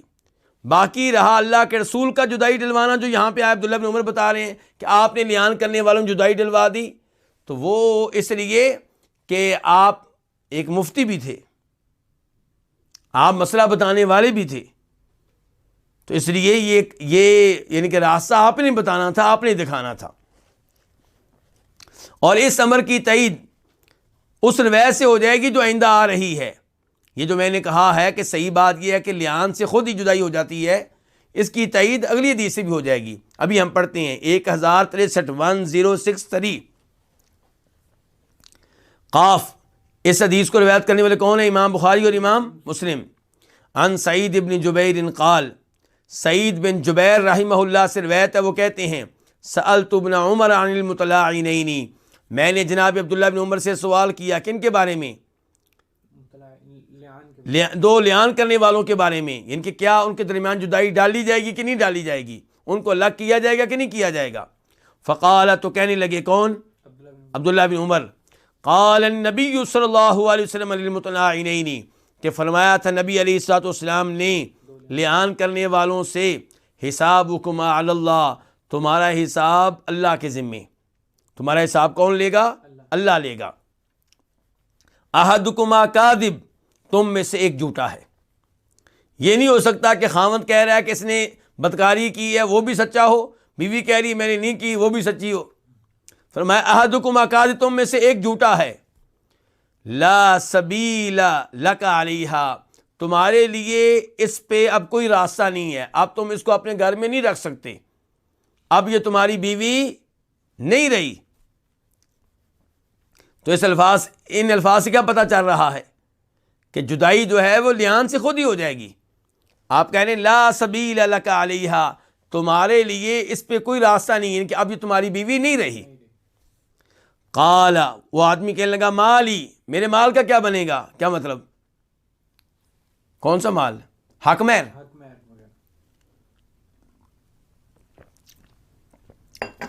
وہ لوگ حقیقی معنوں میں حق مہر دیتے تھے، 32 روپے نہیں دیتے تھے، اس لیے جب کبھی طلاق ہوتی، خلا ہوتا تو حق مہر کی فکر پڑ جاتی، پیسہ لگایا جی ہم نے۔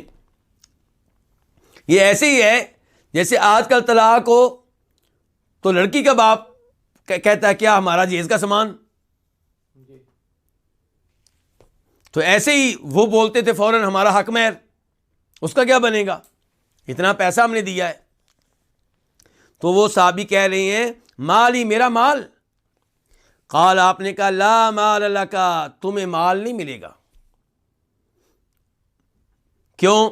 ان کنت صدقت علیہا، اگر تو نے اس کے معاملے میں سچ کہا ہے کہ یہ بدکار ہے، فہوا، تو وہ جو تمہارا حق مہر ہے، بمستحللت من فرجہا، وہ اس کے بدلے میں ہے کہ تو نے اس کی شرمگاہ کو حلال کیا، اب تک تو نے اس سے تعلق قائم کیے رکھا، اس سے فائدہ اٹھاتا رہا، تیری بیوی بن کر رہی ہے۔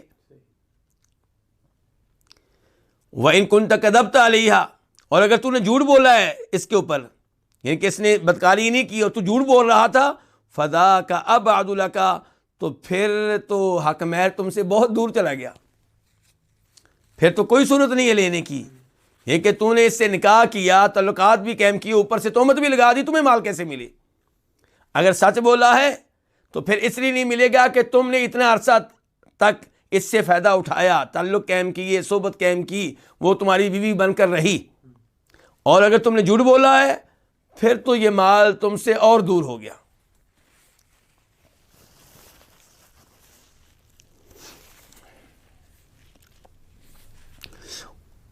اس کے بعد حدیث نمبر 1064 1064 عن ابن عباس، کس سے روایت ہے؟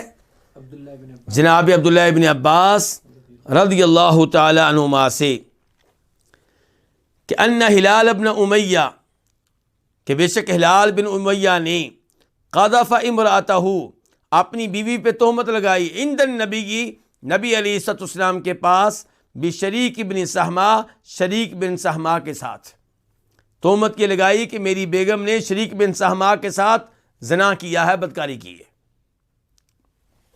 ہلال بن امیہ کون ہے جانتے ہیں؟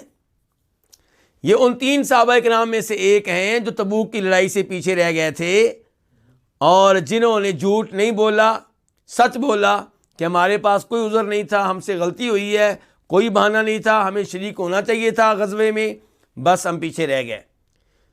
منافقین نے جھوٹ بولے، جی میرے یہ بیماری تھی، میرا یہ مسئلہ تھا، میرا وہ مسئلہ تھا، تو آپ نے منافقوں کی زہری بات کے اوپر اعتماد کرتے ہوئے ان کو معاف کر دیا، ان کا عذر قبول کیا، کیونکہ اصل حساب تو کس نے لینا؟ اللہ نے لینا ہے، دلوں کے بھید تو وہی جانتا ہے۔ ان 3 صحابیوں نے سچ بولا، انہوں نے سچ کہا، تو آپ نے کیا کیا؟ آپ نے کہا کہ تمہارا فیصلہ اللہ کرے گا۔ پھر آپ نے صحابہ کرام سے کہہ دیا کوئی بھی ان سے بات چیت نہ کرے، تو ان کا بائیکاٹ رہا کتنے دن؟ 50 دن، 50 دن بائیکاٹ۔ مدینہ میں کوئی بات کرنے والا نہیں تھا ان کے ساتھ۔ ان کا ایمان اتنا پختہ کہ 50 دن انہوں نے گزارے اس حال میں کہ ان سے بات چیت کرنے والا کوئی نہیں تھا۔ تو یہ ہلال بن امیہ جو ہیں، انہوں نے اپنی بیگم پہ تہمت لگائی، کس کے ساتھ تہمت لگائی؟ شریک بن سہما کے ساتھ۔ فقال النبی صلی اللہ علیہ وسلم، تو فرمایا نبی علیہ الصلوۃ والسلام نے، پچھلی حدیث میں تہمت لگانے والے کون تھے؟ اویمر رجلانی، یہاں پہ کون ہے؟ ہلال بن امیہ۔ تو آپ نے فرمایا البینۃ حد فی ظہرک، گواہ لے کر آؤ ورنہ حد لگے گی تمہاری پشت پہ۔ کون سی حد؟ 80 کوڑے۔ تہمت لگائی ہے اپنی وائف پہ تو 80 کوڑے لگیں گے، یا پھر گواہ لے کر، گواہ بھی کتنے؟ 4۔ اور میرے سب بہن بھائی یہ بات ذہن میں رکھیں، گواہوں سے مراد کیا ہے؟ گواہوں سے مراد وہ گواہ ہیں جو مشکوک نہ ہوں، معاشرے میں پتہ ہو کہ یہ لوگ کھرے ہیں، سچ بولنے والے ہیں، نمازی قسم کے لوگ ہیں، اللہ سے ڈرنے والے ہیں، اور یہ بتائیں گے کہ ہم نے اپنی آنکھوں سے دیکھا ہے کہ یہ دونوں جن کے اوپر تہمت لگائی جا رہی ہے بالکل وہی تعلق قائم کیے ہوئے تھے جو میاں بیوی کا ہوتا ہے، آخری تعلق۔ تو اس کے لیے 4 گواہ لانے کو آسان کام نہیں ہے۔ اسلام نے اتنی سخت گواہی کیوں مقرر کی ہے؟ تاکہ کوئی کسی کے اوپر تہمت نہ لگا سکے، کوئی کسی پہ الزام نہ لگا سکے۔ تو کہا البینۃ، گواہ لے کر آؤ، او حد فی ظہرک، ورنہ تمہاری پشت پہ کیا لگے گی؟ حد لگے گی۔ فقال، تو انہوں نے کہا، کنہوں نے؟ ہلال بن امیہ نے، یا رسول اللہ، اے اللہ کے رسول، اذا رأى احدنا علی امرأته رجلا ينطلق يلتمس البینہ، جب ہم میں سے کوئی اپنی بیگم پہ کسی غیر مرد کو دیکھے تو کیا وہ چل پڑے گواہ تلاش کرے، یعنی کہ لوگوں کو بلائے، آؤ جی آؤ دیکھو میری بیگم کیا کر رہی ہے؟ اللہ کے رسول یہ کیسے ممکن ہے؟ یعنی کہ مرد کو اتنا غصہ آتا ہے کہ میری بیگم کیا حرکت کر رہی ہے، کیا کوئی اس موقع پہ یہ ممکن ہے کہ جائے اور گواہوں کو لے کر آئے، دیکھو دیکھو دیکھو بھائی گواہی دو؟ تو جب ہم میں سے کوئی اپنی وائے پہ کسی مرد کو دیکھے، ینطلق کو چل پڑے، گواہوں کو تلاش کرے، فجعل النبی صلی اللہ علیہ وسلم یقول، تو نبی علیہ السلام فرمانے لگے البینہ، گواہ لے کر آؤ، وَإِلَّا حَدٌّ فِي ذَلِكَ، ورنہ تمہاری پشت پہ حد لگے گی۔ عدالت میں یہ چیزیں کام نہیں آتی، کیا جی کیسے ممکن ہے، گواہ کہاں سے لے کر آؤں، یہ چیزیں کام نہیں آتی۔ اگر آپ گواہ نہیں لا سکتے تو آپ چپ رہیں۔ بیوی کے علاوہ کی بات کر رہا ہوں، بیوی کے کیس کی بات نہیں کر رہا، اس کا تو معاملہ آگے آ رہا ہے نا، لیکن بیوی کے علاوہ کسی عورت کو آپ نے دیکھا، کسی مرد کو دیکھا، اگر آپ گواہ نہیں لا سکتے چار، اور چار وہ جنہوں نے آخری درجے کا عمل دیکھا ہو، یہ نہیں کہ صرف دیکھا جی کٹھے داخل ہو رہے تھے یا کٹھے بیٹھے ہوئے تھے، نہیں نہیں نہیں نہیں، اس کے اوپر یعنی کہ یہ اس سے زنا ثابت نہیں ہوگا، اور نہ ہی اس سے ثابت ہوگا جی ہم نے دیکھا جی ان دونوں نے کپڑے اتارے ہوئے تھے۔ اس کے اوپر سزا ملے گی، کوئی اور سزا ملے گی، اور اس کے اوپر آپ اتنی تہمت لگائیں کہ جی ہم نے کپڑے اتارتے ہوئے دیکھا، اس سے بڑھ کے یہ نہ کہیں کہ زنا کیا ہے، یہ نہ کہیں کہ آخری درجے کی بدکاری کی ہے، جتنا دیکھا ہے اتنی بات، اس سے بڑھ کے بات نہ کریں۔ اگر آپ یہ کہیں گے کپڑے انہوں نے اتارے ہوئے تھے دونوں نے، تو پھر جج اس کے مطابق کو سزا دے گا، ان دونوں کو مثال کے طور پہ 1 سال کے لیے جیل میں بھیج دے گا دونوں کو، مثال کے طور پہ آرڈر دے گا ان کو 10 کوڑے مارو۔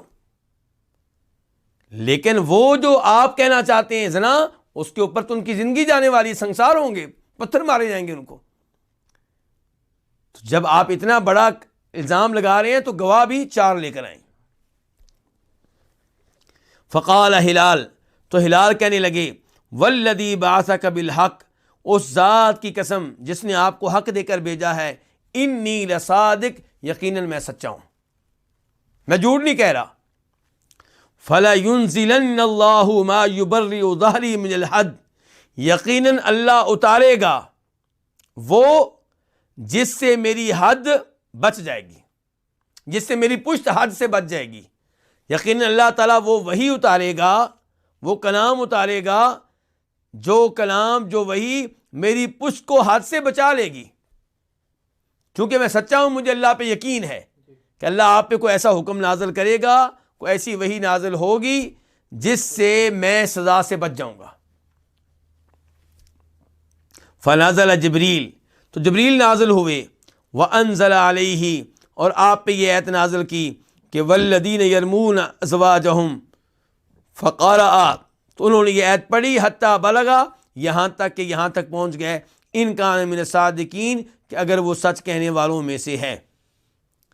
میری کوشش تھی کہ یہ حدیث میں آج کے درس میں پڑھ لوں، لیکن میں جلدی سے اگر ترجمہ کروں گا تو آپ کو کسی بات کی سمجھ نہیں آئے گی، یعنی کہ عام لوگوں کی بات کر رہا ہوں، اگر کوئی خاص آدمی درس سن رہا ہے میں اس کی بات نہیں کر رہا، عام جو لوگ ہیں میرے بھائی، تو وہ پھر حدیث کو صحیح معنوں میں سمجھ نہیں سکیں گے۔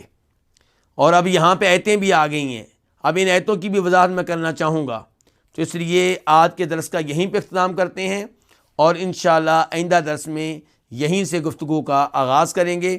اللہ رب العزت ہمیں ہر طرح کی بدکاری سے، بے حیائی سے، بے غیرتی سے محفوظ رکھے، اور اللہ تعالی ہمیں اپنا نیک بندہ بنائے، ہماری نگاہوں کی، شرمگاہ کی حفاظت فرمائے، ہمارے بچوں کی، بیٹیوں کی، بہن بھائیوں کی اللہ تعالی حفاظت فرمائے، اللہ تعالی دنیا آخرت کی آزمائشوں سے محفوظ رکھے، دنیا میں بھی اللہ تعالی عزت دے اور تقوی پرہیزگاری دے، اور روز آخرت بھی اللہ تعالی کامیاب انسانوں میں شامل فرمائے۔ وآخر دعوانا الحمد للہ رب العالمین۔